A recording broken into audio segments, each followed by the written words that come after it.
Bonjour à vous mordus de cinéma et bienvenue dans votre petite dose hebdomadaire de discussion ciné, 10 films en vrac. Le concept, il est simple, je vais parler de 10 films sélectionnés au hasard pendant cette émission. Vous allez voir, il y a eu quelques ajustements, c'est vous qui me donnez le numéro 9, je vais tirer parmi les commentaires de l'épisode précédent, et le numéro 2 et 3 ont des nouvelles variantes. Voilà, bref, cesse de bavardage. Et rentrons tout de suite dans le vif du sujet avec le premier film en vrac. Avant de faire le premier film, j'avais juste envie de remercier encore une fois Etis pour ce magnifique masque qui m'a conçu. Voilà, ce nouveau masque qui est vraiment super. On voit mes yeux ce coup-ci. Vous pouvez aller découvrir les autres travaux d'Etis sur sa chaîne YouTube. Le lien est dans la description. Encore merci Etis. Et le premier film de la liste, c'est un film d'horreur sorti en 2002, le remake d'un film japonais qui s'appelle The Ring. Alors, je pense que beaucoup devaient me mettre sur le côté pour vraiment que l'affiche ait la petite place d'être affichée. Voilà. Je pense que les fans de films d'horreur connaissent très bien ce film. Alors, il faut savoir qu'il est quand même réalisé par Gore Verbinski, le réalisateur des Pirates des Caraïbes et du récent... Ah, c'est quoi son film le plus récent, là? Il avait un nom cocasse. Cure for Life. Et pour le coup, ça fait partie de ces réalisateurs qui ont vraiment une esthétique très forte et qui ont réussi à s'imposer à Hollywood dans des productions de blockbusters avec du style. Moi, j'avoue que je suis pas un énorme fan de celui qui l'a fait totalement viander au box-office, qui était The Lone Ranger, mais au moins il y avait de l'audace, il y avait une volonté d'en mettre plein la gueule, de proposer une histoire originale, même si c'est quand même une série qui est connue, The Lone Ranger, pour les Américains principalement. Mais voilà, donc ça fait partie de ces réals qui sont peut-être, bon, on va dire sous-cotés, en tout cas que le grand public ne connaît pas réellement leur nom, et pourtant c'est des mecs qui ont quand même vraiment une patte et qui sont probablement vraiment des auteurs. Je me souviens qu'il y avait Borat qui avait fait un très bon dossier sur Gore Verbinski sur son blog Borat 8, la cave de Borat. Je ne connais pas le nom du blog, peut-être que je le mettrai en description si je m'en souviens, mais si vous voulez vous renseigner sur le réal, bah, c'est un... Donc voilà, ça c'est pour le réalisateur que donc j'aime beaucoup et c'est un mec qui a vraiment des idées visuelles. Et vous là pour parler de ce film, j'ai re-regardé la bande-annonce rapidement de The Ring entre le moment où j'ai tombé le nom et le moment où j'en ai parlé. Et c'est vrai que la bande-annonce, elle est basée uniquement sur le visuel et sur l'ambiance qu'il arrive à créer avec le visuel. Il y a zéro développement d'intrigue, il n'y a pas de dialogue de personnages, il n'y a rien du tout. Donc c'est voilà, c'est un réalisateur qui va pas se reposer sur on va dire des dialogues, des acteurs qui font une performance ou quoi que ce soit. C'est vraiment un mec qui décide d'en foutre plein la vue et d'instaurer une atmosphère.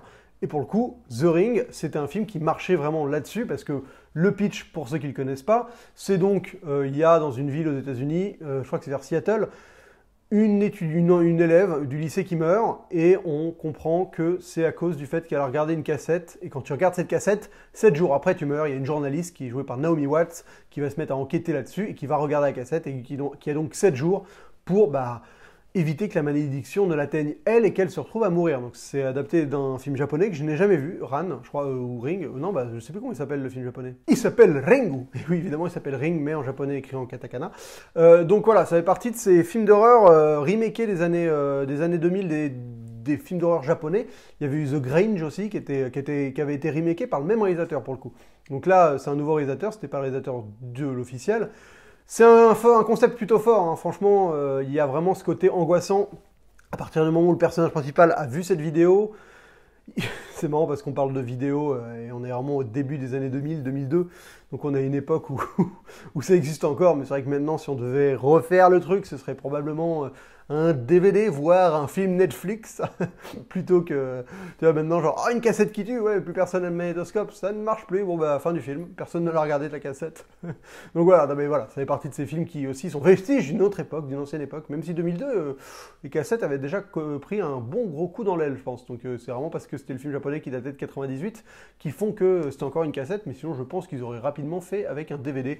C'est un film qui a aussi été dérivé, il y a eu un truc avec un téléphone, One Miss Call, où quand tu recevais l'appel, pareil, tu avais un délai avant de mourir et tu étais maudit. Enfin, c'est un peu un concept qui, à mon avis, a été exploité. Je pense que si on creuse, on peut trouver pas mal de films de série B, un peu de la Ring exploitation. Donc voilà, donc ce que je veux dire, c'est qu'il y a vraiment cette ambiance qui est posée et ce mystère qui est... c'est pas un film d'horreur dans le sens où... Enfin, c'est un film angoissant, mais on n'est pas sur un film avec un boogeyman, ou on est vraiment sur de l'atmosphère et un côté paranormal, anxiogène, qui on va dire, monte crescendo tout le long du film. Il y a des séquences cultes, ce qui se passe avec ce qu'il y a dans la cassette et cette fameuse Bon, vous avez tous vu l'image, je pense que je vous spoile rien, mais voilà, cette fameuse petite fille avec les cheveux longs, qui recouvre, qui est devenue un icône hein, quasiment d'horreur, et qui sort de la télé. Ça a été parodié dans Scary Movie 3, je crois, de manière totalement débile, comme d'hab, quoi, Scary Movie. Mais donc voilà, ça fait partie de ces films où, au-delà du concept qui est plutôt fort, c'est vraiment pour le coup l'atmosphère qu'arrive à mettre Gore Verbinski dedans. Les personnages sont bien campés, tu vois, Naomi Watts, c'est quand même pas une actrice de série B, donc c'est quand même un vrai beau casting. Sur le rôle principal, il y a toute une séquence qui est dans la bande-annonce avec le gamin qui regarde la cassette, et c'est vrai que rien que ça, déjà, tu pars sur le fait qu'un gamin va crever dans 7 jours. En termes d'enjeu, t'as pas envie que ça arrive. Je me souviens d'une scène avec un cheval qui devient un peu taré, et je crois qu'il saute dans l'eau sur un bateau, enfin, il y a tout un truc un peu comme ça avec un cheval. Et ça fait partie de ces films que j'ai vus ado. J'ai pas vu beaucoup de films d'horreur ado, mais en tout cas celui-là je l'ai vu. C'est pas genre, ça m'a pas fait faire des cauchemars, mais on va dire, ça m'a plongé dans une atmosphère anxiogène, assez terrifiante, un peu voilà, glauque, mystérieuse. Il y a quand même ce mystère, t'as envie de comprendre, t'as envie de savoir c'est quoi ce qui se passe avec cette cassette, et pourquoi c'est comme ça, et comment l'en empêcher, comment arrêter tout ça. Je me souviens plus du tout du dénouement, des péripéties. Je me souviens qu'il y a une histoire d'île, peut-être d'un truc d'asile psychiatrique, mais alors, vraiment c'est très très confus dans ma tête. Mais ça fait partie de ces films Ring qui franchement, je pense que si on avait plus souvent des films d'horreur de cet acabit-là, on serait plutôt heureux. Enfin voilà, c'est pas genre un remake mal branlé, fait par un mec qui avait rien compris à l'original, comme peut y en avoir plein, hein, des remakes, quand tu prends des films japonais que tu les refais aux États-Unis, il y a un côté opportuniste et faiseur, et pour le coup, Gore Verbinski, il s'appelle Gore, pourtant il met pas trop de gore dans ses films, mais un peu quand même. Mais Gore Verbinski, c'est pas un faiseur, c'est un mec qui a vraiment une idée, une patte. C'est le mec qui a fait Ringo aussi, le film d'animation avec Johnny Depp en lézard, enfin voilà. Le mec, il a une carrière assez bizarre, il est vraiment...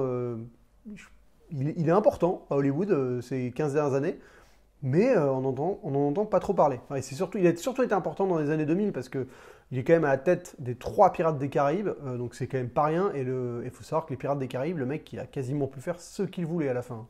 Le 3, d'ailleurs, c'est peut-être ça le problème du film, c'est que c'est un film où le mec, il a dit, vas-y, je fais ce que je veux, et il va durer 3h30, ça va être insupportable. Moi, je le déteste, le 3, je le trouve horrible. Mais le mec, il a été en mode no limit, il était à la tête de la franchise dans les années 2000, il y avait Harry Potter, il y avait les Star Wars de Lucas, et Pirates des Caraïbes, ça devait être le number 3, quoi, en termes de franchise. Donc, il a pesé dans le game, et il s'est pris une gaufre, mais une viandade incommensurable avec Lone Ranger, qui a vraiment, vraiment, vraiment fait mal. Donc, carrière intéressante à noter, ce mec-là, on n'en parle pas beaucoup, et pourtant, voilà, il a fait un petit retour discret avec A Cure for Wellness, ou A Cure for Life. Ils ont traduit le titre anglais avec juste un mot qui a changé, mais toujours en anglais. Qui était un film aussi assez angoissant, qui se passait dans une espèce de spa en Suisse, enfin un spa, une espèce de station thermale bizarre, avec des événements un peu flippants. Je crois que c'était quasiment le remake, où c'était extrêmement pompé d'un film adapté d'un film de l'Entre de la Folie, je pense, un truc comme ça. Je peux me planter, mais il y avait vraiment des similitudes avec un film justement je pense que c'était basé sur des Stephen King ou de Carpenter. Ah, j'aime pas trop être approximatif sur les infos que je vous donne, mais vous, dans les commentaires, vous aurez la réponse. Vous pourrez me dire de quel film Cure for Life est clairement inspiré, mais de manière officieuse et pas vraiment assumée. Vous aurez la réponse. Moi, je pense que c'est soit l'échelle de Jacob, non, c'est pas l'échelle de Jacob, soit, je pense que c'est l'Antre de la Folie, mais franchement, j'ai oublié. Est-ce que j'ai autre chose à dire sur Ring, franchement? Très bien. Très bien, une petite soirée film d'horreur entre potes, il passe parfaitement. Voilà, il fait pas trop peur, il n'est pas trop gore, c'est de l'atmosphère, c'est angoissant, comme il faut. Un film d'horreur qui passe bien. Les experts de films d'horreur, dites-moi ce que vous pensez de Ring. Est-ce que c'est un film d'horreur qui est bien, ou est-ce que je me suis un peu enflammé et finalement c'était un remake pas si bien que ça? Et est-ce que l'original est vraiment mieux? Parce que vu que j'ai pas eu l'original, je me base vraiment sur le produit qu'on m'a fait voir, mais ça se trouve, tu vois l'original et tu te dis, oh putain, le remake, mais il est tout pourri. C'est possiblement le cas. Et écoutez, voilà, c'est ça, c'est Ring. On passe au deuxième film. Deuxième film, petite variante. C'est quelqu'un dans les commentaires, je vais aller trouver son nom pour pouvoir le mentionner, parce que merci beaucoup, c'était une très bonne idée. Je vais prendre toutes les idées que tu m'as citées, mais celle-là était très bonne. C'est donc Seti Premier, je te remercie beaucoup, qui m'a donné l'idée de faire de ces vieux. Et en effet, je vais faire en sorte que le numéro 2 soit à chaque fois un film antérieur aux années 80. Parce que je peux rentrer ça dans mes petits, dans le site, par exemple, Poète à Movie, pour trouver des films. Et donc c'est parti, cliquons et voyons quel est le film Vieux numéro 2. Et on tombe sur un James Bond, sur L'espion qui m'aimait, réalisé par Lewis Gilbert avec Roger Moore. Et bah je vais probablement aller regarder le nom de la femme parce que j'ai oublié qui était sa coéquipière, mais elle était très très belle. C'est une James Bond girl, souvent ils prennent pas des tons. C'était Barbara Bach, exactement. Écoutez, un James Bond que j'ai pas vu depuis longtemps, mais ça faisait partie des James Bond que je préférais quand j'étais enfant. Franchement, je l'aimais énormément. Je me souviens de quelques séquences. Alors globalement, dans les James Bond, c'est quand même très compliqué de se souvenir du plan du méchant. Là, si je ne m'abuse, le mec, c'est genre un multimilliardaire, bref, un espèce de mania, qui veut créer un apocalypse sur la Terre pour pouvoir vivre, créer une nouvelle race d'humains qui vivraient sous l'eau. Je crois que c'est ça. Et il a une base sous-marine qui a un décor de dingue. Donc un truc qui t'a fait forcément rêver quand t'es gamin et que t'aimes à peu près les poissons, parce que le mec a une base vraiment sous-marine qui est trop bien faite, qui sort de l'eau et tout, qui est magnifique. C'est un film où il y a Requin, qui revient de... Non, qui va être après dans Moonraker. C'est dans ce film-là qu'il a introduit, parce que c'est son sbire. Alors je me souviens de quelques scènes intéressantes, parce qu'il y a une scène dans les pyramides d'Égypte, je pense pendant un concert de Michel Jarre, si je ne m'abuse. Et c'est là où Roger Moore, en tant que James Bond, rencontre donc Barbara Bach, qui joue, elle, une agent du KGB, je crois. Hein. Et en fait, ils sont à la poursuite de sous-marins nucléaires qui ont été détournés et volés par le méchant qui veut donc détruire le monde et créer une cité sous-marine. Donc voilà, on est vraiment sur du over the top en termes de plot. Enfin, c'est complètement crétin, mais c'est ça qui est bon hein, dans les James Bond. C'est très rare hein, qu'on arrive à se souvenir de ce que fait le méchant. Et là, pour le coup, c'est assez débile et totalement n'importe nawak que, pour le coup, je m'en souviens. C'est un film que j'aimais énormément. Je me souviens plus exactement de tout ce qui se passe. Parce que voilà, c'est plus des images marquantes qui vont me venir en tête, cette séquence dans les pyramides d'Égypte, cette base de fin, Requin qui est un personnage secondaire mais tellement improbable. Le mec est énorme, rien que l'acteur, déjà l'acteur, rien que son physique, tu le mets comme ça, il est déjà flippant, et tu lui mets une mâchoire d'argent, et tu l'appelles Requin, enfin Jaws en anglais là. Donc ça c'était ultra marquant. Il y a la voiture sous-marine, c'est dans ce film-là où il y a une bagnole qui va sous l'eau en mode sous-marin. Là. Donc... ça fait partie de ces James Bond de Roger Moore. Quand j'étais enfant, je crois que c'était mon James Bond préféré. Et plus j'ai grandi et moins j'ai apprécié ce qu'il faisait. Mais j'avoue que j'aime bien encore Roger Moore. Ça fait pas partie de... Je trouve que c'est un James Bond voilà, qui est pas du tout physique, pour le coup. Qui est un James Bond qui a un espèce de... Il est plus sympathique que Sean Connery, quand même. Sean Connery, moi, je l'aime pas trop en James Bond. Enfin, je trouve que le personnage est globalement assez antipathique. Alors... plus je grandis et plus j'avoue que j'arrive à apprécier Sean Connery en tant que James Bond parce que je me rends compte du charisme qu'il dégage, de ce côté ultra macho qui peut être rigolo mais qui est un peu dérangeant à l'heure actuelle. Mais bon, remis dans son époque, ça fait partie du personnage. Là où Roger Moore, pour le coup, il est quand même beaucoup moins macho, même si je crois qu'il a quand même il fout quand même une énorme torgnole dans je sais plus quel film, je crois que c'est dans celui d'après, où il fout une énorme torgnole. Et voilà, ça fait partie du James Bond un peu plus charmant, un peu plus improbable, quoi. Il est anglais foufou. Il est beaucoup moins passe-partout déjà. Enfin, alors que dans le cas, on va dire que dans le physique, il pourrait être plus passe-partout, mais dans le look qu'il a, c'est un James Bond qui est plus caractérisé, je trouve. Voilà. Enfin, Roger Moore, il apporte un peu plus de sa personne dans le James Bond et il est moins James Bond. C'est con à dire, mais voilà, je vois plus Roger Moore jouer James Bond, alors que pour le coup, Sean Connery, il disparaît un peu derrière, je trouve, derrière le personnage. Mais parce que je connais, enfin. Mais c'est ça qui est drôle, c'est qu'au final, Sean Connery, ça restera quasiment l'homme, pas d'un seul rôle, il a fait plein de super bons films après, mais ça restera James Bond, parce que c'était le premier, et que pour tout le monde, c'est James Bond, quoi. Et Roger Moore, je pense que c'est un des moins appréciés hein, de tous. Non, pas non, non, parce que quand je dis ça, maintenant, je suis en train de me faire la liste dans ma tête. Quand tu penses au James Bond, quand même, t'as donc Connery, qui est probablement celui que tout le monde préfère.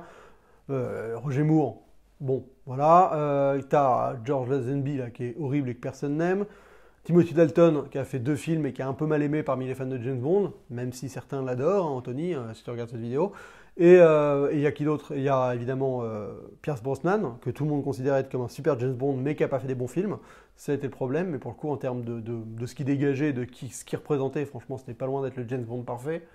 Et il y a Daniel Craig, il reste Daniel Craig, qui est intéressant. Moi, j'aime beaucoup les films de Daniel Craig. Je suis pas sûr qu'en tant que James Bond, c'est ce que je préfère. Mais je trouve qu'il a fait vraiment des bons films, pas tous, mais en tout cas entre le premier Casino Royale et Skyfall, ça fait quand même 2 sur 4 qui sont très très bien. Pas tous les James Bond peuvent avoir ce ratio de films très très bien.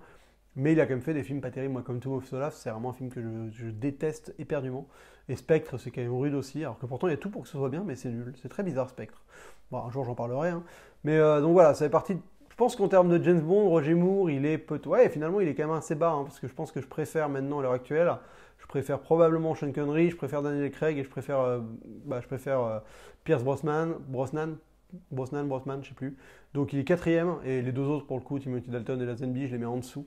Même s'il faut que je revoie tous les Timothy Dalton pour un peu me refaire une idée parce que je les ai un peu oubliés ceux-là. Mais voilà, l'espion qui m'aimait, je pense qu'avec Octopussy, que j'ai pas revu depuis très longtemps, c'est mes deux préférés de Roger Moore. Je vais me refaire un cycle Roger Moore et Timothy Dalton bientôt. Je pense que j'ai tous les DVD à la maison. Je pense que je vais craquer pour me faire un petit cycle James Bond. Ça fait toujours du bien de se faire 2-3 James Bond d'affilée quand t'as le temps. Et si ça vous intéresse, James Bond, n'écoutez pas, allez checker le podcast Bondsplaining, qui est animé qui est même créé par Sofiane, le mec qui a aussi créé le podcast, le Marvel Initiative Podcast, dans lequel j'officie. Et donc je fais un peu de pub pour son podcast sur James Bond, qui est très sympa. Ils ont fait tous les films James Bond. Donc fatalement, là, ils font beaucoup moins d'épisodes parce qu'ils ont couvert tous les films. Donc c'est bon, il y a un épisode par film, ça dure quasiment plus d'1 heure à chaque fois. C'est en profondeur et vraiment agréable. Donc si vous avez envie de vous plonger dans l'univers de James Bond, n'hésitez pas à aller écouter Bondsplaining. Voilà, c'est la petite pub, le petit coup de pouce pour les potes, parce qu'ils font du bon boulot et que j'ai écouté tous les épisodes et que c'était très agréable. On va passer au numéro 3, et vous savez, le numéro 3, c'est mon choix. Le numéro 3, c'est un film que je suis allé voir au cinéma il n'y a pas longtemps, et donc ça me fait plaisir de vous en parler parce que il y a une espèce de rétrospective actuellement un peu partout en France. C'est donc Parle avec elle de Pedro Almodovar, réalisé, je ne sais pas en quelle année parce que je ne l'ai pas affiché devant moi, 2002 je pense. Et 2002, j'avais raison. Donc, Parle avec elle, je ne sais pas, parce que je n'ai pas encore affiché devant moi, les noms des persos et tout ça, c'est vraiment un truc, ça m'intéresse pas. Hein. Avec Javier Camara, Dario Grandinetti, Leonor Walting, ouais bon, je vais pas faire tout le casting, parce qu'en plus, je sais pas vraiment à qui ils correspondent, enfin, plus ou moins, si, ça va. Et donc voilà, c'est un film qui est pas évident à résumer, parce que en fait, ça met beaucoup de temps à démarrer, enfin en tout cas à savoir vers où tu vas. Mais si je peux rapidement essayer de résumer le film, on suit au départ le personnage de Marco Zuluaga, qui est journaliste et qui veut interviewer une toréador, je ne sais pas si ça se douille au féminin, bon voilà, une fille qui fait des corridas, et il commence à vivre une histoire d'amour avec elle. Et va se passer un accident où elle va tomber dans le coma et on va aller à la clinique où elle est dans le coma et on va découvrir un infirmier qui s'occupe également d'une fille depuis plusieurs années qui était une ex-danseuse. Et une relation d'amitié va se lier entre l'infirmier et comment il s'appelle Marco. Voilà, et j'en dis pas plus parce que c'est un film qui est vraiment un tiroir où l'intrigue plonge dans des abîmes de choses un peu étranges. Enfin, pas étranges, mais un peu pervers. Particulière, on va dire. Et c'est très agréable de le découvrir. Moi, c'est un film que j'avais vu en DVD il y a belle lurette. Et vu qu'il passe au cinéma, je suis allé le revoir. Et j'ai vraiment bien aimé parce que ça fait partie de ces films qui explorent la folie, mais sans jugement. Enfin, c'est rare. Un film, donc c'est réalisé par Pedro Almodovar. C'est un peu la période où il est en forme. Pendant cette période-là, il a enchaîné Tout sur ma mère, la mauvaise éducation, Parle avec elle. Après, il fera un peu plus tard, quelques années plus tard, il fera Volver. Enfin, voilà. Il est vraiment je pense qu'il est dans son pic artistique, même s'il continue de faire des films intéressants, hein, je dis pas. Mais là, franchement, il a enchaîné 4-5 films d'un coup qui étaient vraiment tous très bien. Et Parle avec elle, c'est très intéressant. Franchement, ça fait partie de ces films très surprenants.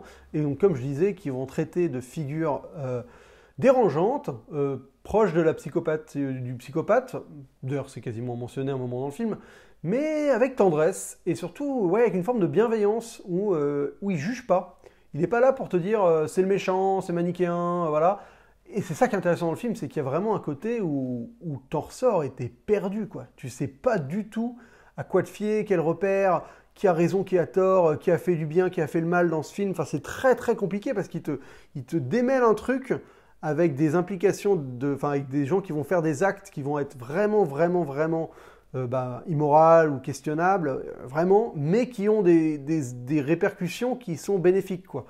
Donc t'es très perturbé, parce que tu te dis, bah oui, mais en fait, si ça s'était pas arrivé, ça se serait pas arrivé, et donc fatalement, ça se serait mal fini, en fait. Et voilà, c'est un espèce de d'enchaînement comme ça, de prise de décision des personnages qui font des choses qui sont compliquées, mais il te les fait accepter, il te fait dire à la fin, finalement, il avait peut-être raison de faire ça, quoi. Et j'ai pas envie de vous dire ce qui se passe, c'est quoi l'acte en question, mais bon, j'avoue que pour que tu viennes à te dire, ah, en fait, il avait quasiment bien fait de le faire, c'est vraiment que le réel est fort et qu'il a réussi à te manipuler et à te faire penser des trucs assez darkos, quoi. Donc, c'est un film qui est très bien interprété, qui est assez intéressant en termes de narration, vraiment, c'est un puzzle où on va suivre d'un coup un personnage, on va plonger dans le passé d'un autre, on va ressortir de ce passé, parce qu'il est narré, on va rattacher un wagon avec un autre perso.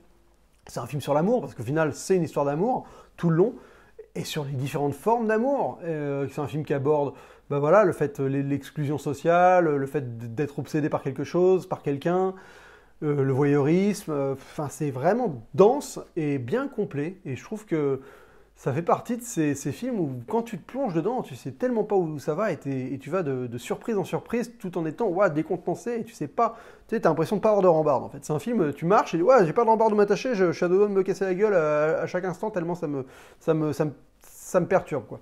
Mais ça fait partie de ces films qui sont assez impressionnants. Justement pour ça, il y a vraiment une maîtrise dans le fait de traiter ses persos et de réussir à avoir de la tendresse et de l'affection et de pas les juger sur chacun d'eux. Il y a une séquence qui est quand même assez cocasse où un personnage raconte un film qu'il a vu, un film muet, et c'est un personnage qui rétrécit et qui rentre dans le vagin d'une femme. Enfin, c'est vraiment imagé avec un vagin géant et le perso qui est devant le vagin et qui rentre dedans. Enfin, c'est totalement barré. Mais voilà, il s'autorise aussi des choses assez cocasses visuellement.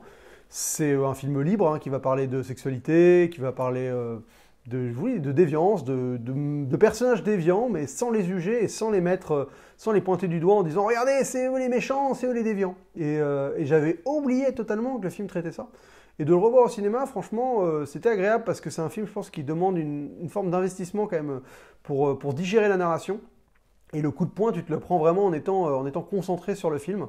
Et c'est pas le cas de tous les films. Enfin, je veux dire, si tu regardes en DVD un peu en dilettante en faisant autre chose, tu peux passer à côté de la force du film. Et ça, ce serait vraiment dommage. Le numéro 4, écoutez, c'est le hasard, je vais être obligé d'en parler, c'est Petit meurtre entre amis, réalisé par Danny Boyle, c'est son premier film. Alors j'ai fait une énorme vidéo sur Danny Boyle, où j'ai quand même pas mal parlé du film, mais j'ai surtout participé à un podcast, Final Cut, où je parlais de Danny Boyle, et je citais ce film comme étant le film de Danny Boyle que j'aimais le moins. Et alors ça reste un film intéressant, donc l'histoire c'est quoi Shallow Grave, Petit meurtre entre amis en français, c'est l'histoire de 3 colocs qui sont un peu détestables, qui se foutent de la gueule des gens, qui font passer des auditions pour trouver un 4e colocataire, ils habitent à Édimbourg, et ils trouvent un mec qui est plus le charisme, qui est plutôt discret, et le lendemain ils le trouvent mort dans sa chambre, on sait pas trop comment, suicidé, overdose, on sait pas, et il y a surtout une mallette remplie de pognon qui sera sous le lit. Et donc à partir de là, les 3 colocataires vont commencer doucement à virer dans une forme de folie et de déviance et de défiance les uns envers les autres pour garder cet argent, tout en sachant qu'ils doivent aussi aller planquer le cadavre. Enfin, ils font le choix de ne pas appeler la police en fait, et il va y avoir une espèce d'étau qui se resserre sur eux. Donc c'est le premier film de Danny Boyle, c'est écrit par le même auteur avec lequel il va collaborer sur ses 2 prochains films. Donc si je ne m'abuse, je connais jamais les noms, excusez-moi, mais il va faire en tout cas, après il va faire Trainspotting avec le même mec, sauf que Trainspotting c'est l'adaptation d'un bouquin, et il va aussi faire Une vie moins ordinaire, Lifeless Ordinary. Les 3 films ont le même acteur principal, qui est donc... je vais être forcé, j'ai un trou, voilà, j'ai un trou. Evan McGregor, c'est bon, j'ai le nom. Donc les 3 films ont Evan McGregor en personnage quasi principal, sauf que là c'est vraiment un trio de personnages, un peu comme dans Trainspotting, mine de rien, où c'est aussi choral, mais il y a quand même Evan McGregor qui prend beaucoup de place. Pourquoi je suis pas trop fan de ce film? Parce qu'en fait le pitch est efficace, voilà, c'est vraiment un film qui est basé sur un concept fort, qui est t'as l'argent, t'as les colocs, tu sais qu'à partir de là ils sont hyper unis et que cet argent va les pousser à se désunir et ça va générer en fait, ça va les perturber quoi.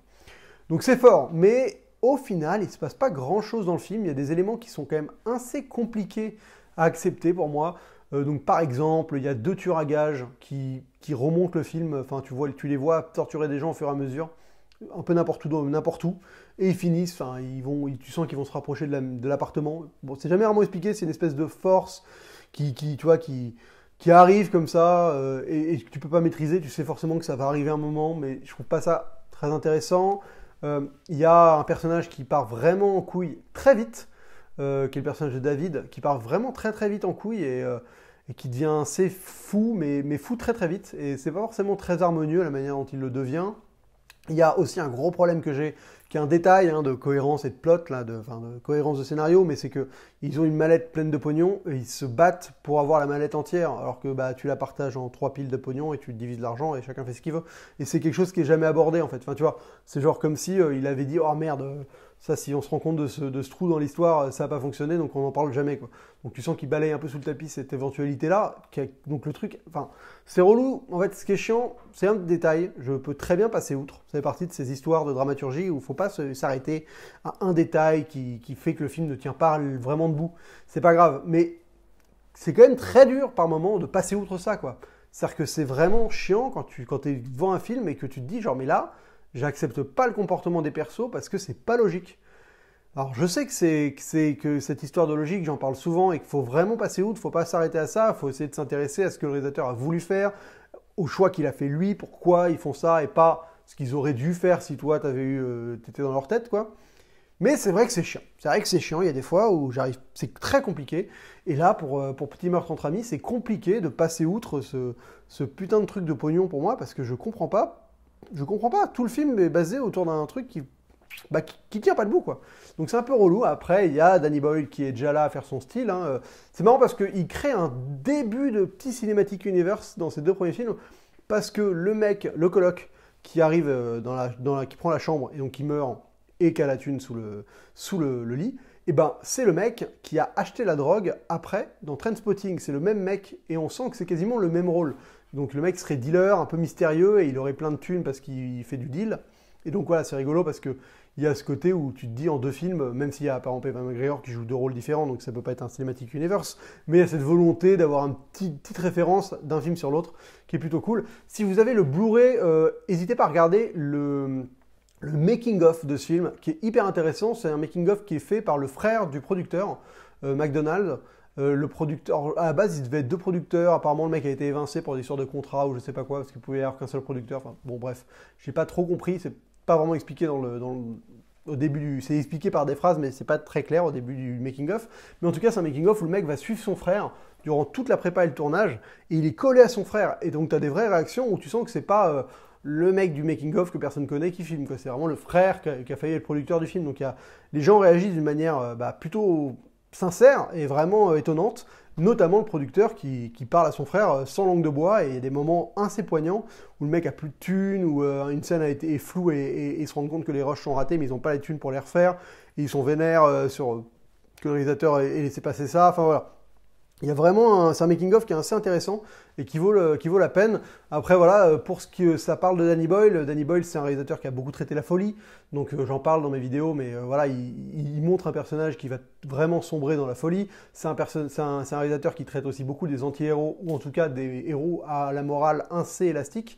Et dans ce film-là, les 3 protagonistes ont une morale qui est vraiment pourrie. Enfin, je veux dire, tu ne peux pas les rattraper moralement, quoi. Ils sont assez questionnables, et donc c'est intéressant. Tu sens qu'il y a beaucoup de son cinéma qui est déjà contenu dans ce premier film.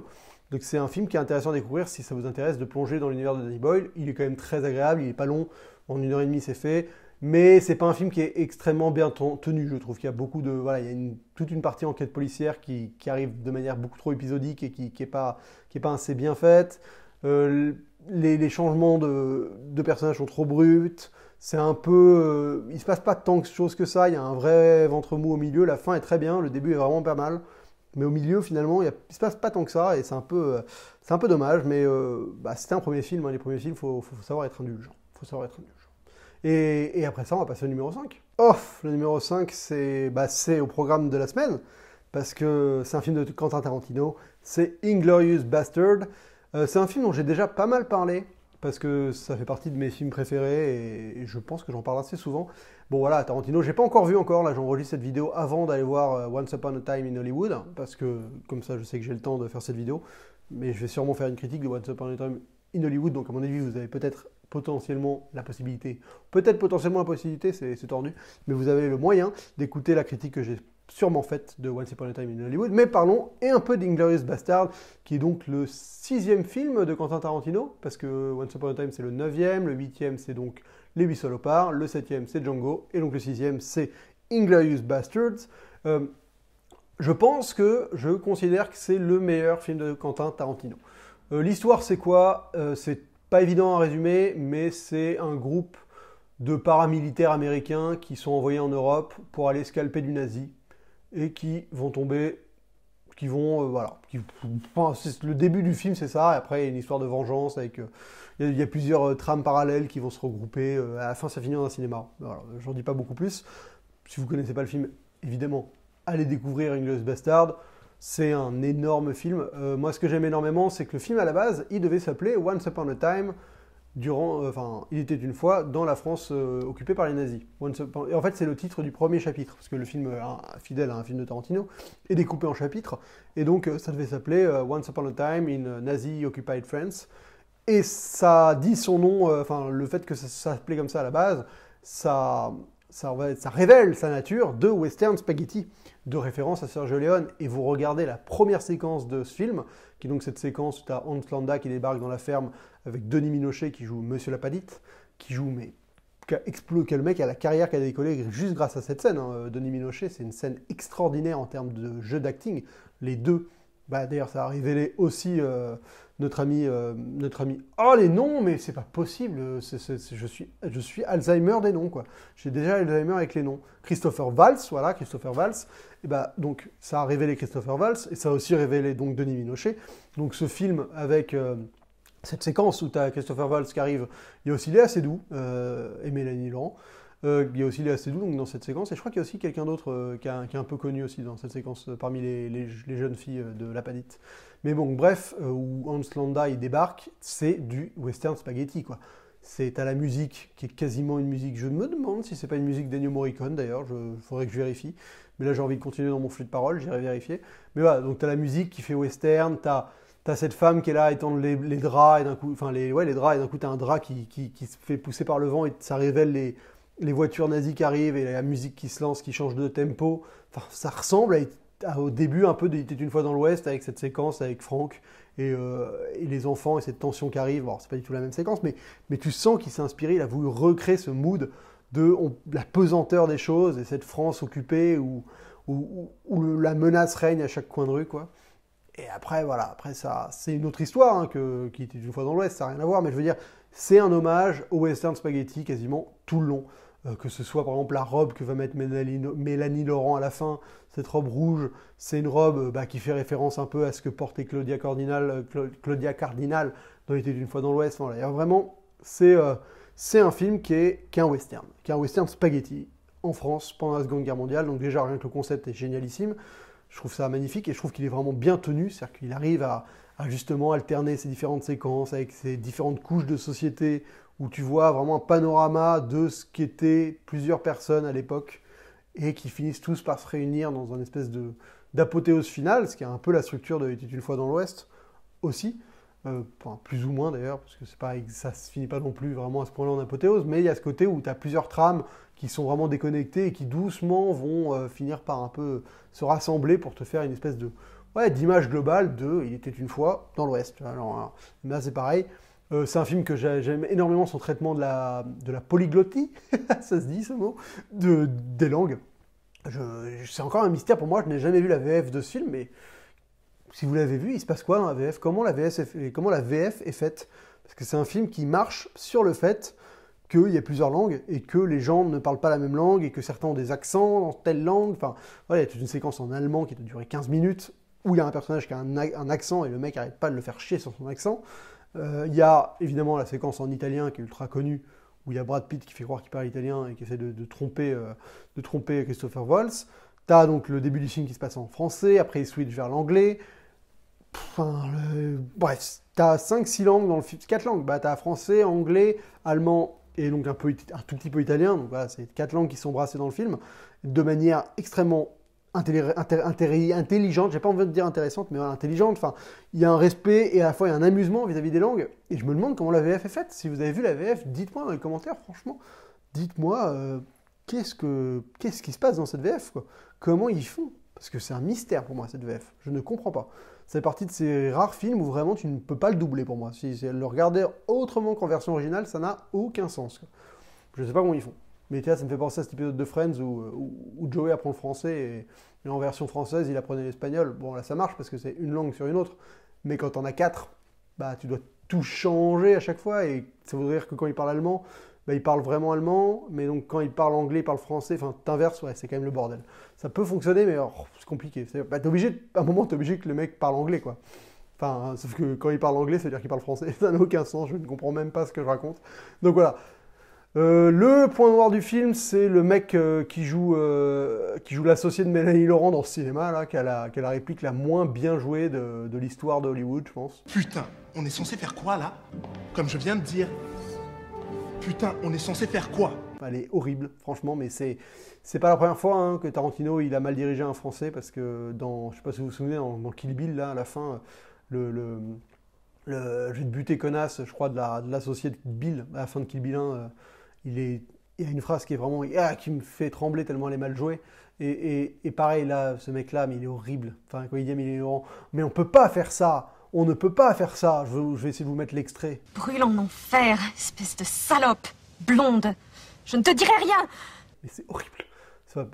Après, c'est quelque chose de diriger les langues, il tape à l'oreille, tu peux pas te rendre compte que le mec, il est mais faux comme pas permis, quoi. Parce que c'est pas ta langue, et donc l'oreille, ça fonctionne pas. C'est les dialogues, la justesse du jeu, c'est ultra musical. Normalement, pour vraiment voir si un acteur joue bien ou pas, tu fermes les yeux et t'écoutes, et c'est que dans le son de la voix, limite, que tu t'en rends compte. C'est-à-dire que t'as besoin de rien d'autre. Et c'est d'ailleurs pour ça que le doublage perturbe beaucoup. Il y a les gens qui n'ont pas l'habitude du doublage, ils sont perturbés, parce que le doublage, tu poses ta voix d'une manière qui est très particulière, et c'est comme... ça donne un peu cet effet de théâtralisation, en fait. Tu as l'impression que c'est des gens qui jouent comme au théâtre, un peu. Enfin, je trouve, moi, c'est l'effet que ça me fait. Et c'est pour ça que j'ai beaucoup de mal avec les films doublés, parce que je sais pas, c'est juste pas la même si théoriquement, un bon doublage est supposé ne pas... Enfin, être fait de la même manière... Enfin, tu es supposé ressentir la même chose qu'en regardant quelqu'un qui joue. Mais je sens toujours cette espèce de... Quelqu'un qui en fait toujours un peu plus. Et donc, pour moi, il y a toujours une forme de légère fausseté, ce qui fait que moi, je m'y retrouve pas.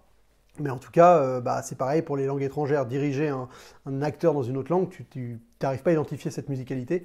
Et c'est pour ça que d'ailleurs, je le disais dans l'épisode précédent, mais il a pris le réalisateur de Cours le Lacour pour aider à la direction de toutes les séquences en allemand, parce qu'il y a beaucoup de séquences en allemand.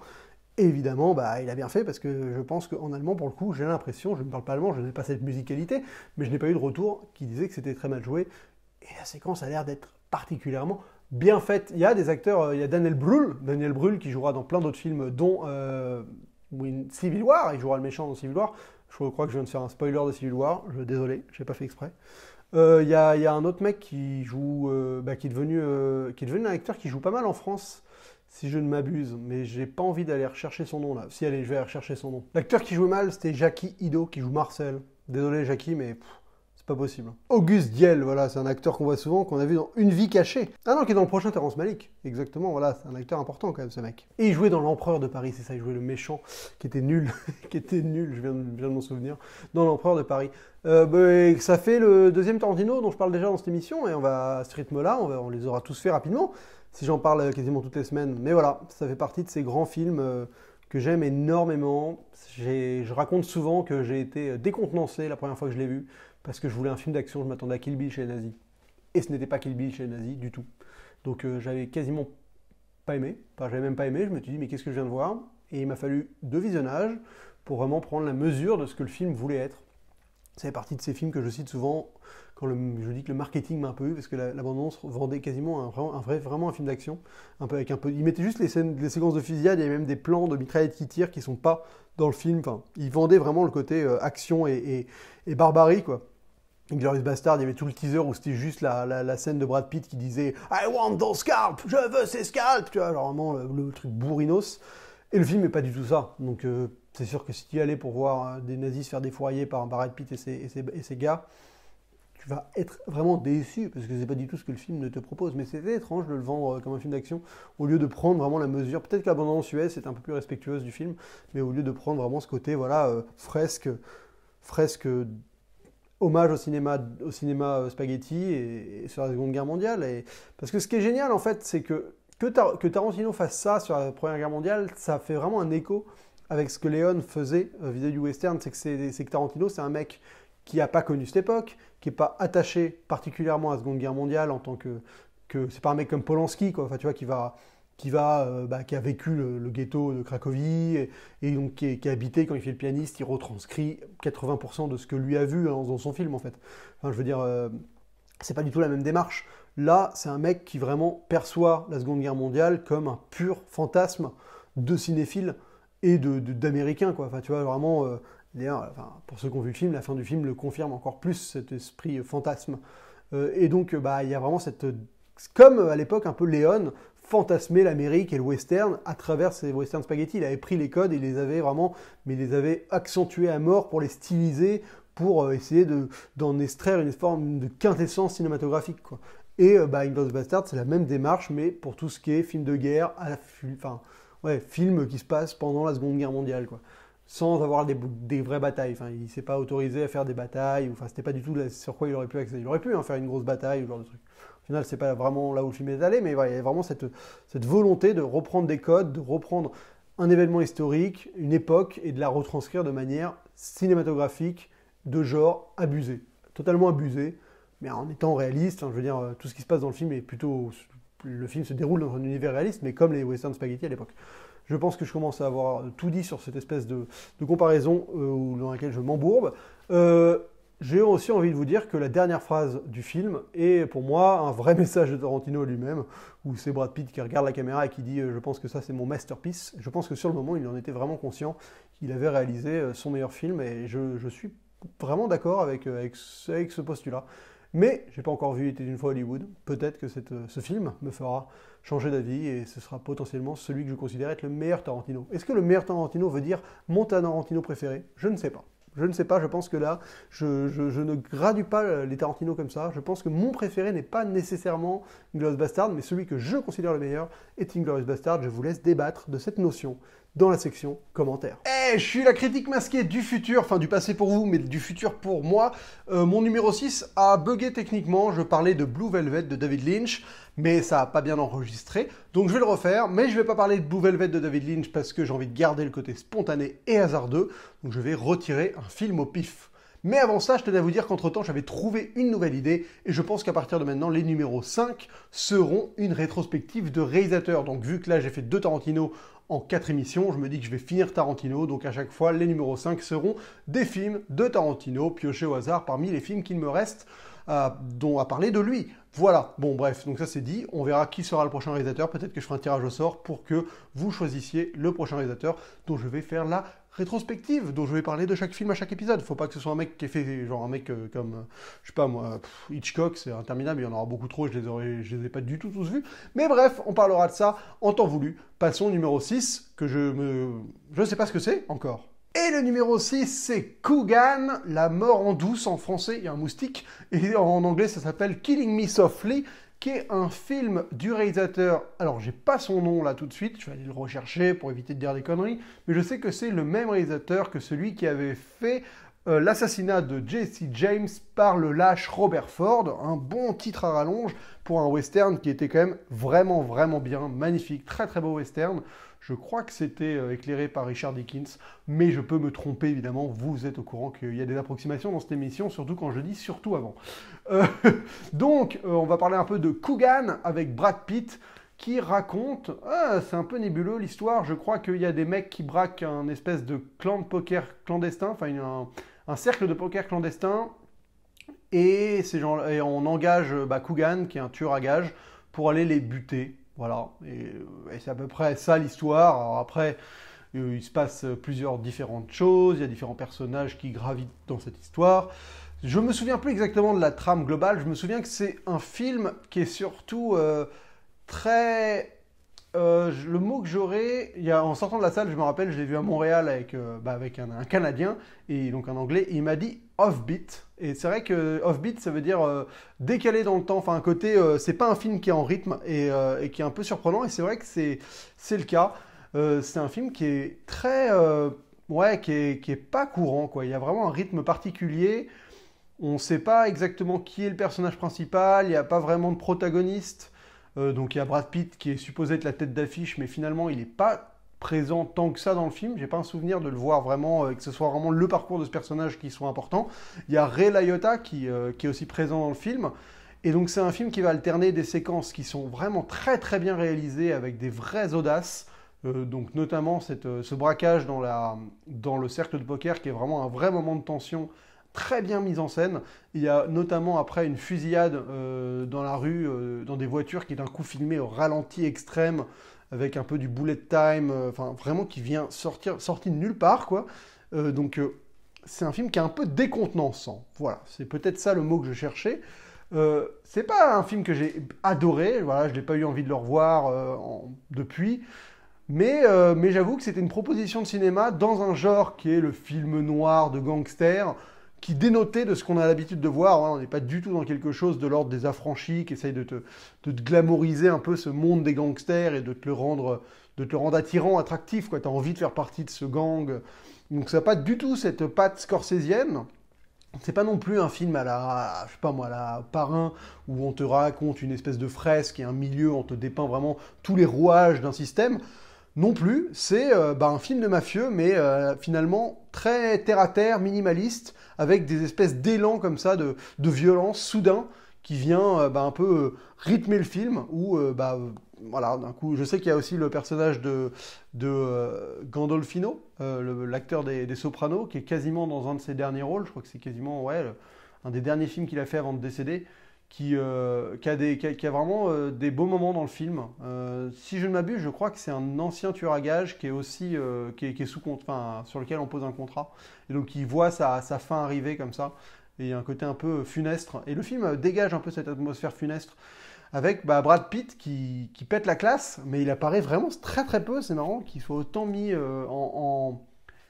fatalement c'est Brad Pitt, donc c'est un argument marketing, mais c'est vrai qu'il est mis vraiment en évidence sur l'affiche, même sur le titre, Coogan, Killing Them Softly, et finalement, j'ai vraiment pas tant de souvenirs de Brad Pitt dans le film, quoi, à part vraiment des espèces d'élan de violence comme ça, où il débarque, il tue des gens de manière hyper froide, mais il y a peut-être un parallèle intéressant à faire avec Drive, où il y a un peu un personnage qui m'avait l'air similaire, un peu un côté mutique, surprenant, cette espèce de personnage principal qui traverse un peu le film comme ça, comme une espèce de présence plutôt qu'un vrai personnage dont on va apprendre des choses et tout ça. Mais c'est pas, enfin pour le coup, ça a vraiment rien à voir avec Drive en soi. Hein. Je disais ça plus pour de l'ordre de la petite comparaison comme ça. Mais j'ai l'impression que c'est un film qui a pas du tout marqué son époque, qui est passé assez inaperçu. Alors que c'est un réal qui m'intéresse. Je vais aller me renseigner pour savoir ce qu'il a fait le réal après, parce que mine de rien, entre Jesse James et ça, c'est un vrai mec atypique. Et j'aimerais bien voir ce qu'il a proposé par la suite, parce que j'imagine que le film est sorti en 2014, ça fait déjà 5 ans. Je pense qu'il a dû proposer un autre film, et je ne l'ai pas vu passer, ou en tout cas j'ai oublié de faire la connexion entre s'il a fait un nouveau film et ce qu'il a fait avant. Je vais aller vérifier qui c'est. Eh ben écoutez, il n'a pas fait de film de cinéma depuis, il a fait un documentaire sur Nick Cave, et il a réalisé plusieurs épisodes de Mindhunter. Donc faut dire Mindhunter lui convient bien, je trouve, dans l'atmosphère. C'est vrai qu'il y a une petite patte un peu fincherienne, enfin on sent que c'est un peu un mec de l'école de Fincher, ça m'étonne pas qu'il bosse sur Mindhunter, parce qu'il y a vraiment ce rapport à réussir à se poser, à faire des plans qui vraiment sont lancinants, qui accompagnent les personnages, et qui prennent le temps d'installer une vraie ambiance, en étant très précis. Il y a un côté vraiment chirurgical dans sa mise en scène, surtout dans Jesse James, un peu plus que dans Coogan, qui est, je pense, moins bien maîtrisé, et qui est surtout une espèce de sac de nœuds, en fait. Enfin, le souvenir que j'en ai, c'est que c'est un sac de nœuds, ça part dans tous les sens, et c'était très compliqué de résumer le film, de s'en sortir. À part ce côté où il y a un braquage qui va créer des conséquences dans la mafia, mais très difficile de vraiment cerner la narration du film. Donc c'est problématique là-dessus, mais je vois un côté Fincheresque dans l'esthétique en tout cas. Donc ça m'étonne pas qu'il ait fait du Mindhunter, parce que je pense que il peut faire partie de cette école-là. Et son nom, c'est Andrew Dominic, pour info, parce que je crois que je ne l'avais pas encore cité. Et le mec qui joue dans Les Sopranos, c'est James Gandolfini. Voilà, parce que je suis vraiment mauvais avec les noms, faut que je fasse vraiment des efforts. Et donc, après avoir parlé de ce film, écoutez, on va revenir à la critique masquée du passé pour moi, mais qui est aussi du passé pour vous, pour parler du numéro 7. Le numéro 7, c'est un biopic, c'est Capote, donc le film avec Philip Seymour Hoffman sur Truman Capote pendant qu'il écrivait le film De sang-froid, je crois. Donc c'est intéressant parce que il y a eu 2 films qui sont sortis quasiment en même temps. Ça fait partie de ces espèces de coïncidences hollywoodiennes. Il y en a beaucoup, hein, sur le même sujet. Alors, je me souviens qu'on m'avait expliqué, et on m'avait donné une raison du pourquoi il y avait eu pourquoi il y a des vagues de films comme ça qui sortent. Alors, ça doit être aussi con que un truc qui tombe dans le domaine public. Et c'était potentiellement ça, hein, parce que ça se trouve, l'œuvre de Capote est tombée dans le domaine public. En tout cas, bref, il y a eu un film que j'ai pas vu, qui s'appelait, je crois, un truc genre célébrité bizarre. Je vous donne, enfin, je mets l'affiche là. Je vous laisse, comme ça le nom sera affiché. Et donc il y avait Capote avec Philip Seymour Hoffman qui a eu l'Oscar du meilleur acteur, si je ne m'abuse, pour ce film-là. Ça fait partie de ces biopics intéressants parce qu'ils se concentrent. Je suis pas un grand fan de biopics, première chose. Je pense que je vais faire une vidéo bientôt sur comment échouer ou réussir un biopic parce que c'est un sujet qui m'intéresse beaucoup, le biopic. Et il y a vraiment des œuvres qui valent le coup d'être discutées parce qu'il y a des angles précis qui servent à rien en fait dans le biopic. Et là, pour le coup, ça fait partie de ces biopics qui sont pas extraordinaires, qui te résument pas la vie du mec et qui essayent pas, donc c'est pour ça qu'au moins ils se plantent pas, qui vraiment te narrent un événement précis de la vie du mec. Et donc fatalement, quand tu te concentres sur une toute petite partie, tu peux un peu mieux broder et réussir à narrer la chose et à lui donner un côté un peu plus romanesque, ou en tout cas mieux construit dramaturgiquement parlant que si tu essayes de balayer toute la vie d'un mec. Parce que balayer la vie d'un mec en termes de ressort scénaristique, c'est juste mais bidon. Enfin, il y a très très peu de films qui arrivent, à moins de faire la chose entièrement fictionnée. Enfin, voilà, un film comme Forrest Gump, je trouve que c'est un film qui fonctionne, ou même Slumdog Millionnaire, parce que c'est totalement bidon, donc ils arrivent à taper exactement quand ils veulent certains trucs. Mais si tu essayes de résumer la vie d'un mec, t'as beau essayer de lui donner des espèces de beats dramaturgiques pour que ça rebondisse au bon moment et tout, en fait, il y a un propos qui se noie. Il y a un côté où, en fait, il n'y a pas d'unité dans le propos de la vie du mec. Mais c'est logique. Je veux dire, quand tu fais une vie, toute ta vie n'a pas un propos. Enfin, c'est con. Mais c'est pour ça que, par exemple, les biopics musicales, ce genre de trucs, pour moi, je les trouve souvent habitables. Parce qu'ils vont te faire perdre du temps sur... Ah, en fait, c'est le fait qu'il s'engueule avec les gens, c'est le fait qu'il n'est pas aimable, qu'il n'arrive pas à faire en sorte qu'il perce dans la musique, mais il est aussi drogué, et en fait, il est amoureux de cette fille, et en fait, il est amoureux des mecs. Tu vois, enfin là, je fais une espèce de mix entre genre Bohemian Rhapsody et le film sur John Lennon, mais genre, tu as plusieurs espèces de conflits qui sont supposés à la fin tous être réglés pour donner une seule unité de morale, enfin, tu sais, genre, te donner une leçon, enfin, c'est très... Et au final, ça ne fonctionne pas. Enfin, je trouve que ça fonctionne très rarement. Et donc, pourquoi Capote, ça fonctionne plutôt bien? Parce que ça se concentre vraiment sur l'écriture du film de sang-froid. Donc, de sang-froid, c'est le livre, l'écriture du film, pardon, l'écriture du livre de sang-froid de Truman Capote. Et donc, de sang-froid, c'est un bouquin qui parle d'une famille qui a été massacrée en Arkansas. Et Capote, il décide de quitter New York, où il est dans les milieux mondains, il est ouvertement homosexuel, enfin il y a un côté vraiment où il fait partie d'un monde, et donc il quitte ce monde-là pour aller écrire ce bouquin sur ce fait divers. Il va rencontrer le mec qui est accusé du crime, et il va se lier d'amitié avec lui. Donc c'est intéressant parce que il y a tout ce phénomène du poisson en dehors de l'eau, là, du fish out of water, parce qu'on prend ce mec qui est donc un homosexuel mondain, qui va se retrouver dans la cambrousse en Arkansas, chez les Pecnos, à écrire un livre sur un psychopathe dont il se sent, enfin un tueur, dont il se sent extrêmement proche parce qu'ils ont des choses, ils ont un lien, enfin ils ont des antécédents familiaux proches et des dramas qui vont être similaires. Et le film raconte comment il va écrire ce livre, mais surtout comment le tueur et lui auraient pu être la même personne qui ont pris deux chemins différents. Donc il y a surtout l'interprétation de Philip Seymour Hoffman qui a gagné un Oscar pour ça, qui est... Je connais pas Capote en vrai, enfin je veux dire j'ai jamais vu d'interview du mec, je sais pas qui il est, mais j'avoue qu'il y a un boulot sur la voix par exemple qui peut-être est à deux doigts de la caricature. Enfin je sais pas, moi je suis pas sensible aux acteurs qui pour moi vraiment se transforment dans un rôle au point de faire la voix, et enfin tu vois, je trouve que ça tombe très très vite dans le côté imitation en fait. Et ça me dérange. Pour moi, par exemple, un mec qui a interprété un biopic de manière magistrale, c'est Michael Fassbender dans le Steve Jobs de Danny Boyle, parce qu'il n'a pas essayé de ressembler à Steve Jobs. Il a été lui-même, il a créé un personnage en prenant tout ce qu'est Steve Jobs, mais il s'est pas amusé à faire les mêmes mimiques, il n'a pas essayé de lui ressembler à ce point-là physiquement. Enfin, tu vois, il n'y a pas ce côté d'essayer de se dire c'est parce que je vais ressembler au mec que je vais être le mec, quoi. Un peu comme pour moi, Rami Malek dans Bohemian Rhapsody, c'est un. Je me dis, ok, t'as mis un énorme dentier, je comprends pas un quart des mots que tu racontes parce que tu te sens pas à l'aise avec ton dentier. Moi, j'arrive pas à y croire. Enfin, pour moi, c'est du déguisement, en fait. Vraiment, j'ai du mal. Mais pareil, hein, pour moi, l'année dernière, je me suis plaint du mec qui jouait Churchill. dans Les Heures Sombres, là, Gary Oldman, pour moi, c'est pareil. C'est du déguisement, c'est du cabotinage, de l'imitation.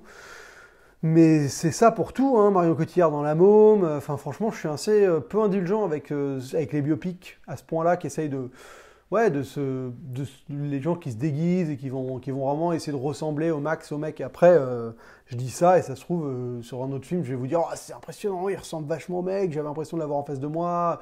Alors après, pour le coup, je suis pas contre le côté performance. Enfin, tu vois, moi, quand De Niro, il fait ce qu'il fait pour Raging Bull, où il prend du poids et tout, il ressemble à Ray Liotta, enfin, il arrive à suivre une évolution physique et tout.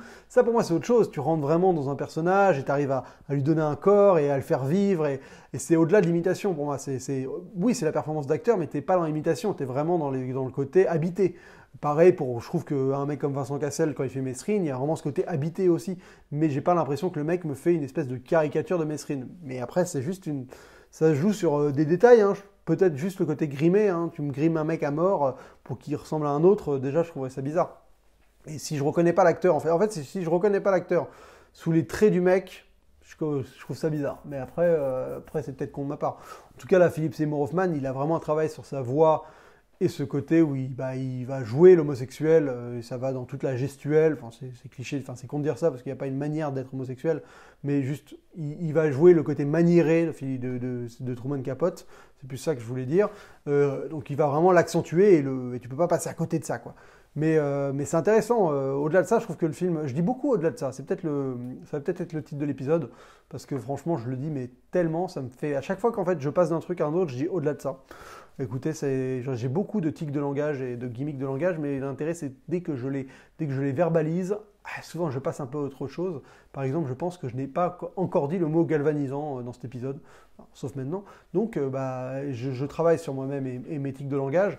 Mais donc Philippe Seymour Hoffman et ce film est un biopic académique en termes de réalisation. Ça ne casse pas trois pattes à un canard, il n'y a pas de parti pris particulier dans la mise en scène. Vous voyez, c'est vraiment le film qui est bien fait.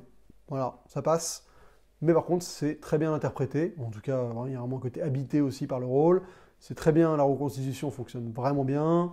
Les acteurs jouent tous bien, la relation entre lui et le prisonnier est vraiment touchante. Donc ça fait partie de ces films où, évidemment, pour l'Académie des Oscars, c'est les bons clients, quoi. Voilà, c'est les films un peu bons clients aux Oscars. Après, j'ai pas la culture de qui est Truman Capote. C'est pas un auteur que j'ai lu. C'est pas quelqu'un... tu vois, c'est pas comme si on parlait de Boris Vian en France ou de Jean-Paul Sartre. Alors que je pense que dans l'intelligentsia new-yorkaise, ça fait partie de ces gens qui font partie du patrimoine national, donc c'est encore plus intéressant quand ça fait partie un peu de ta culture. Moi, Truman Capote, j'ai vu le film, je savais pas qui c'était, et je suis sortir du film, je sais toujours pas vraiment qui c'est à part ce qu'on m'en a dit, quoi. Mais voilà.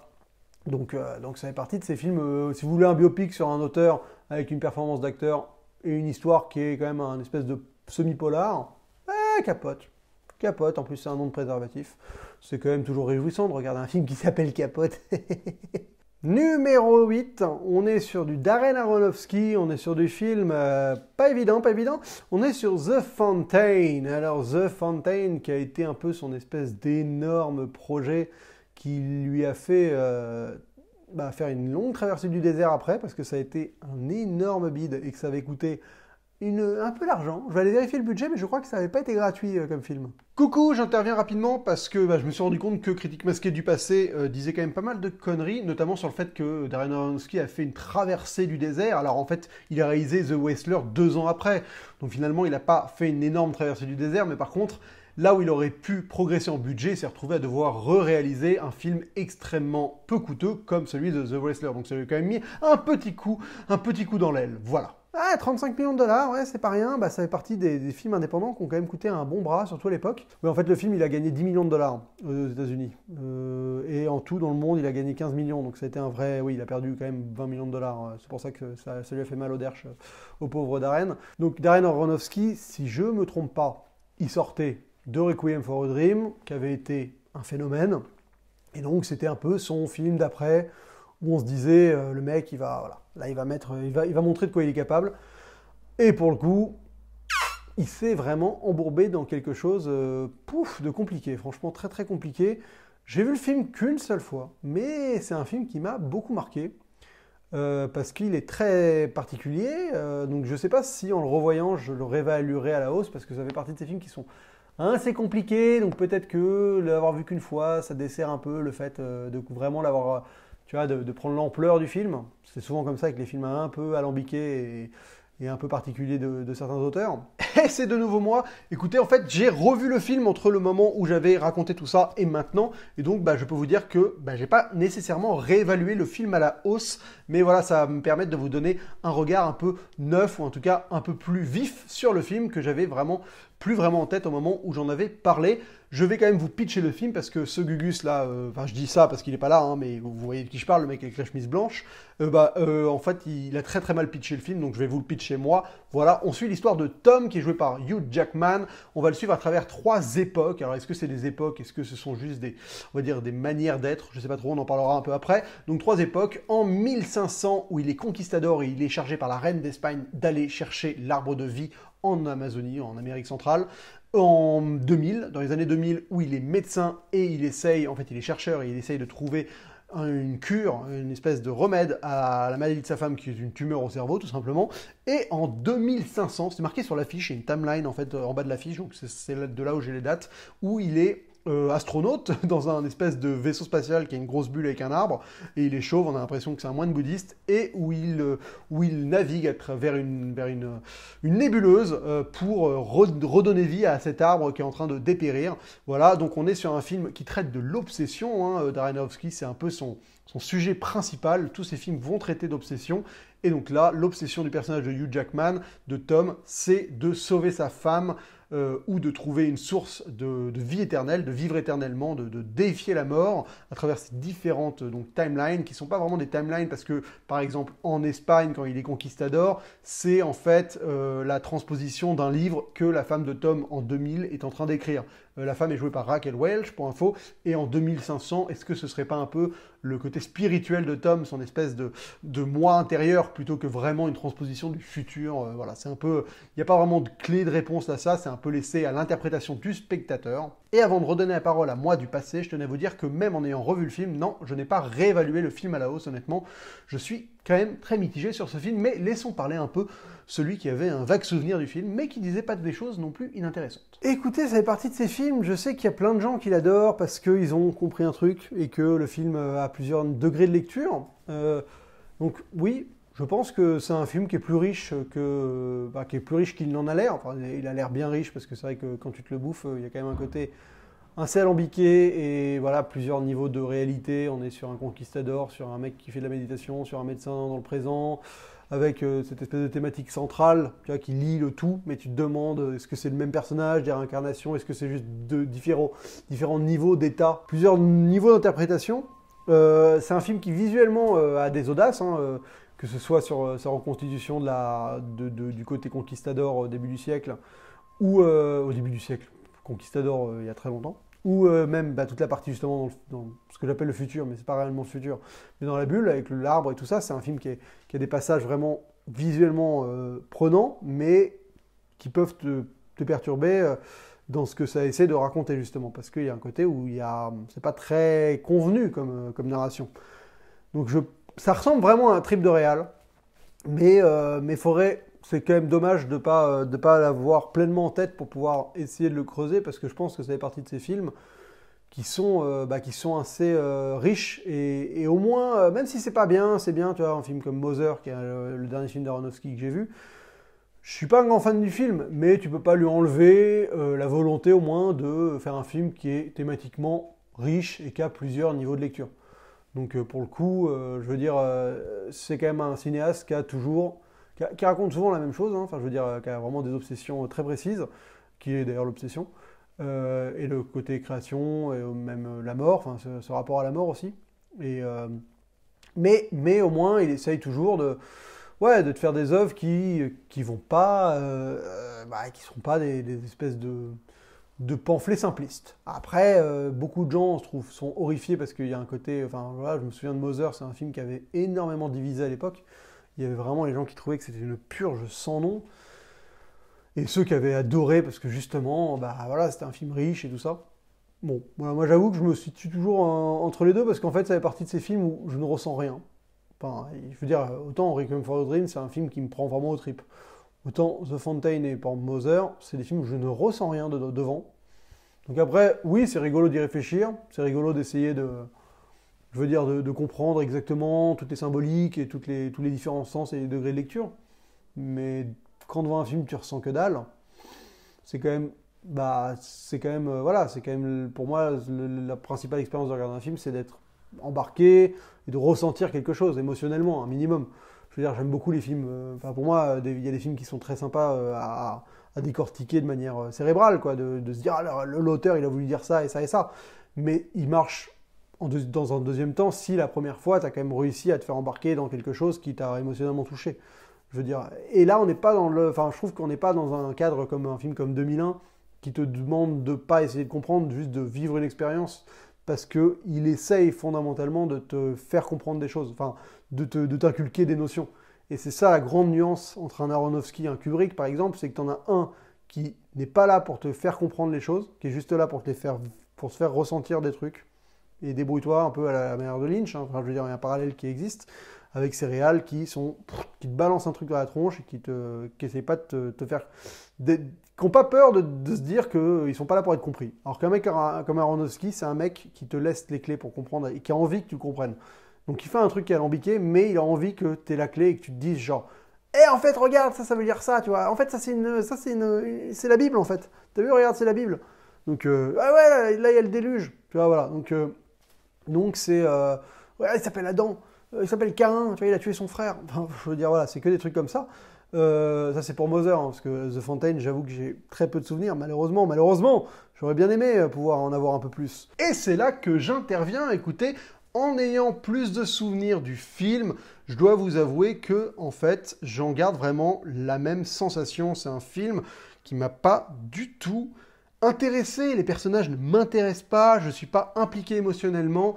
Je passe le film à essayer de comprendre ce que je regarde, même en sachant ce que je regarde, je passe quand même le film à essayer de rassembler les pièces du puzzle, et c'est pas très intéressant. Il n'y a pas vraiment un côté ludique où les trois timelines vont réellement se répondre de manière, on va dire, abordable. Si ça se répond de manière vraiment très thématique et franchement pas forcément ultra intéressante. Par exemple, il y a tout un jeu sur une alliance, mais pour ce que ça raconte, en fait...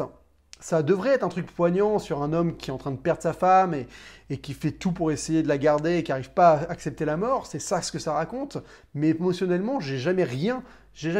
Et oui, le fait de devoir essayer de se dire, alors en fait, l'arbre de vie, il symbolise sa femme dans le passé, il symbolise sa femme dans le futur. Et donc se dire que par exemple dans le présent, il va planter l'arbre qui va être en fait la tombe de sa femme dans le futur, dans ce vaisseau spatial, pour l'amener dans cette nébuleuse qui va terminer en fait l'histoire qui avait été écrite par sa femme, qui est le conquistador en 1500, voilà, qui devait commencer en Espagne et terminer dans cette nébuleuse. Enfin voilà, il y a des choses qui se répondent, on sent ce côté puzzle qui se met en place et que si on fait vraiment gaffe, il y a quand même des choses, mais honnêtement, c'est pas bandant, quoi. C'est pas un film qui me stimule, moi. Alors voilà, il va y avoir plein de symbolismes religieux, des croix un peu partout.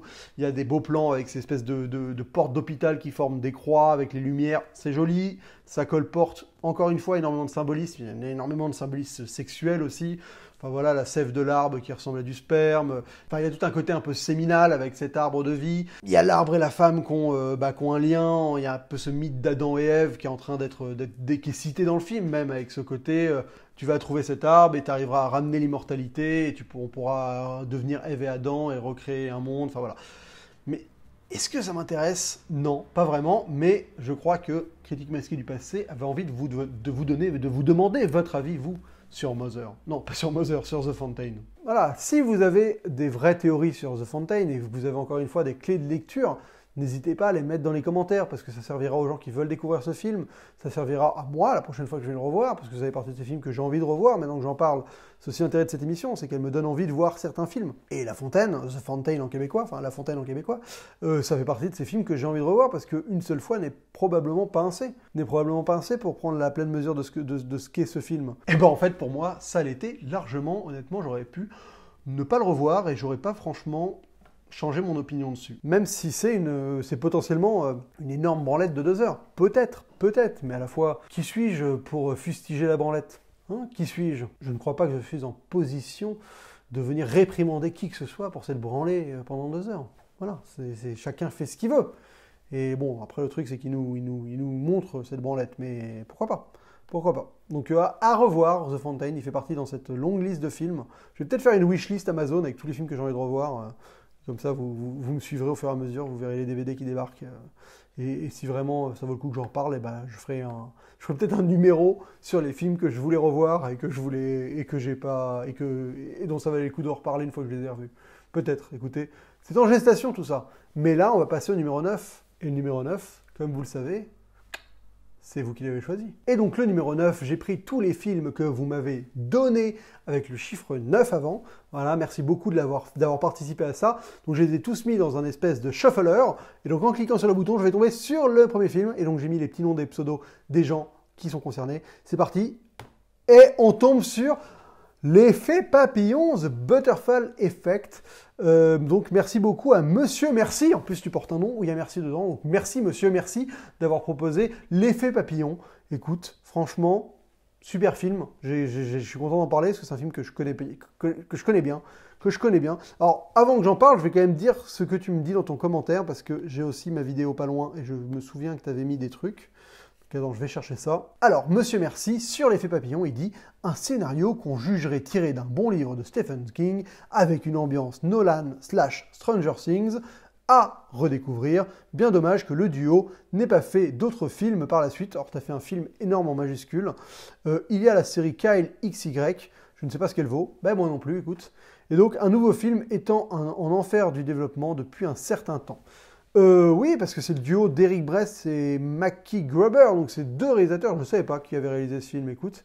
Donc le film, c'est avec Ashton Kutcher, entre autres, et ça raconte l'histoire d'un mec qui découvre qu'il peut voyager dans le temps, mais le problème, c'est qu'on est sur ce voyage dans le temps totalement conséquentiel, où s'il change quelque chose, eh ben, il altère toute la réalité, et donc il revient dans une réalité où ce qui a changé a provoqué des changements. Voilà. Et donc il va partir sur une première fois où il va voyager dans le temps pour une raison, je crois. Ça j'ai oublié, tu as la première raison pour laquelle il voyage dans le temps.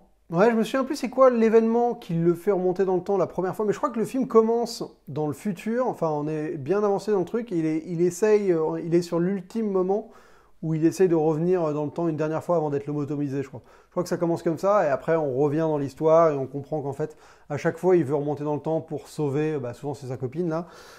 Alors, c'est un film qui est vraiment plutôt cool, qui est rigolo, parce qu'il y a un côté ultra ludique, on est sur ces films qui s'amusent du voyage dans le temps, et je vais commencer à préparer une vidéo sur le voyage dans le temps au cinéma, donc voilà, je vais sûrement me le refaire bientôt. Décidément, il y a beaucoup de films que je vais revoir bientôt. Mais donc ça fait partie des films que je vais revoir parce qu'il y a une manipulation du voyage dans le temps qui est plutôt rigolote, qui est assez ludique, comme je voulais dire. Vraiment où tu t'amuses, tu vois qu'un détail change et donc le détail a provoqué une autre réalité. Donc fatalement, ça, voilà, à un moment, je me rappelle de quelques événements marquants, par exemple.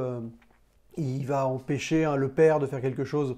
Le père de sa copine, quand il est enfant, il va empêcher de faire quelque chose. Et donc, ça va créer le fait que le gamin devienne un délinquant plutôt que... que le frère devienne un délinquant plutôt que quelqu'un bien élevé parce que le père va devenir ultra sévère avec son fils plutôt que d'abuser de sa fille. Il y a un autre moment où il va blesser il va faire en sorte qu'un gamin tue un autre, et donc il va rendre le gamin taré. Enfin, il n'arrive plus à... En fait, il s'enfonce au fur et à mesure dans ses réalités alternatives, et il n'arrive plus à... Plus il s'enfonce, plus il change les trucs, et ça l'effet papillon, c'est qu'il crée un bordel de moins en moins acceptable, en fait, et de plus en plus éloigné de sa réalité initiale. C'est un film où il y a un gros paradoxe temporel, qui me fait toujours marrer, parce que je me dis, putain, les mecs ont une rigueur quand même assez costaud sur les voyages dans le temps. Les mecs ils font tout un film autour de ça, et ils ont fait une espèce de boulette en termes de...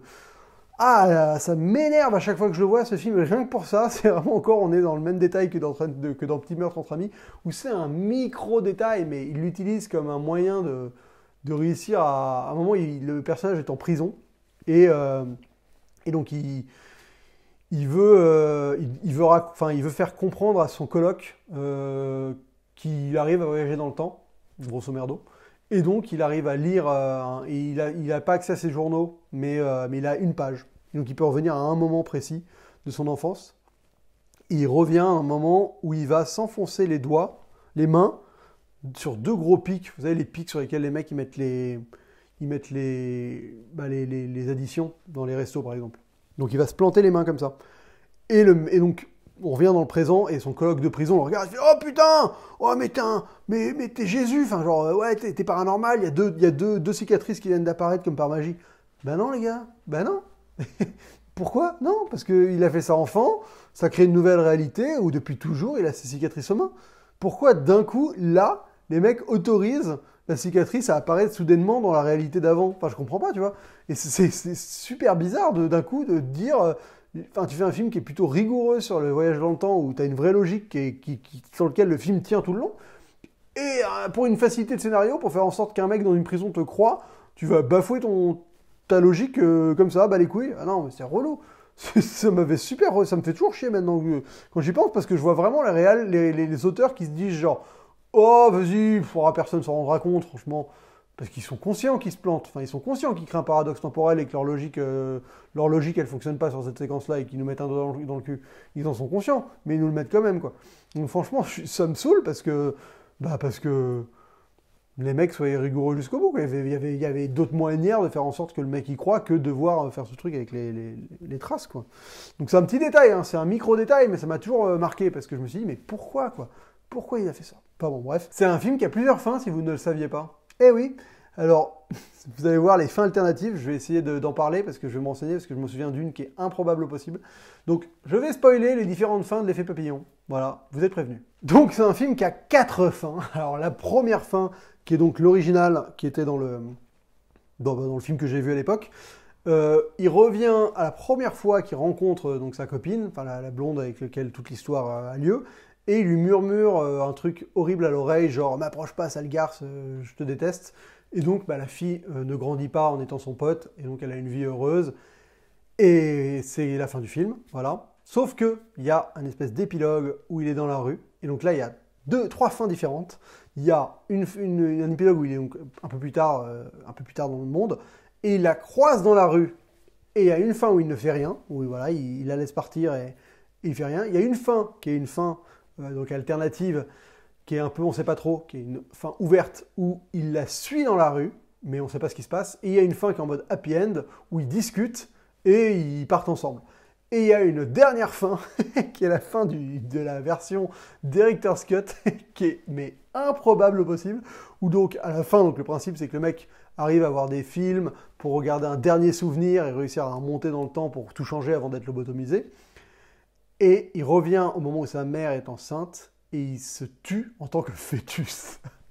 Donc il fait en sorte que sa mère ait une fausse couche avec lui, et donc il meurt. Et le fait qu'il meure, ça fait en sorte que il n'a pas rencontré cette fille, donc il lui a pas pourri la vie, quoi.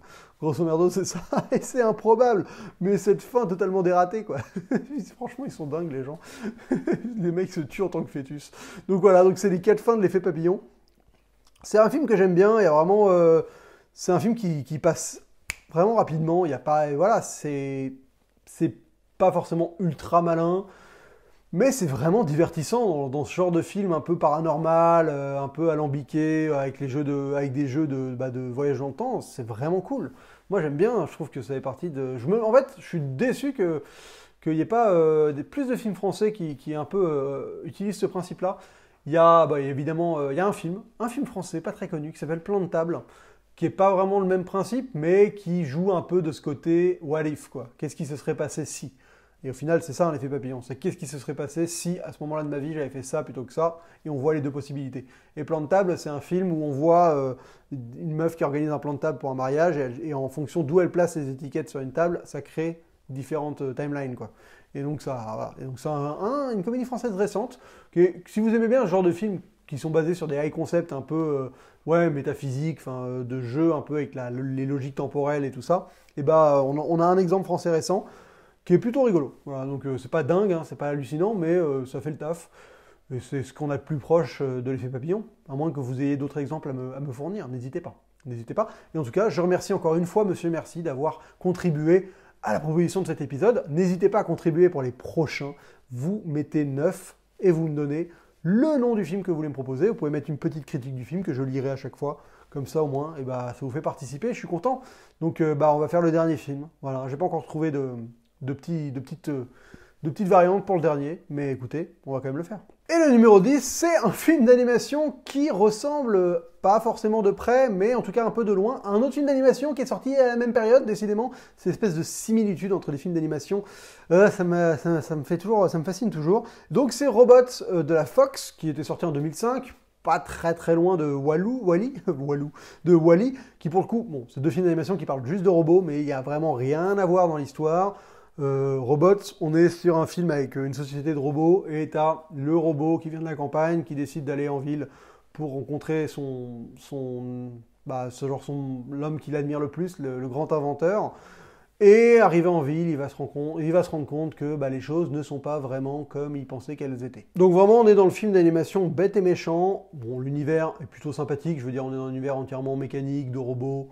Donc t'as plein de petits détails comme ça. Alors là, t'as le chien robot qui est genre un toaster. Enfin, je crois pas que ce soit un toaster, mais voilà, t'as genre le monde qu'on connaît, mais robotisé. Pourquoi pas dans l'idée, mais après c'est très basique dans le délire du film d'animation. T'as le sidekick supposé être rigolo, mais qui est évidemment ultra casse-burne, comme dans tous les films d'animation, une fois que t'as passé 15 ans, 12 ans même, je pense. C'est quand même un truc, les sidekicks casse-burne. Hein. Putain, je sais pas vraiment à qui ça plaît. Si, ça plaît aux enfants, hein, c'est con, mais moi c'est vrai que Mouchou par exemple, je l'adorais quand j'étais gamin. Je suis pas sûr que si je revois Mulan maintenant, je trouverais Mouchou si bien que ça. Et à la fois, Mouchou, il est quand même plutôt cool comme sidekick rigolo.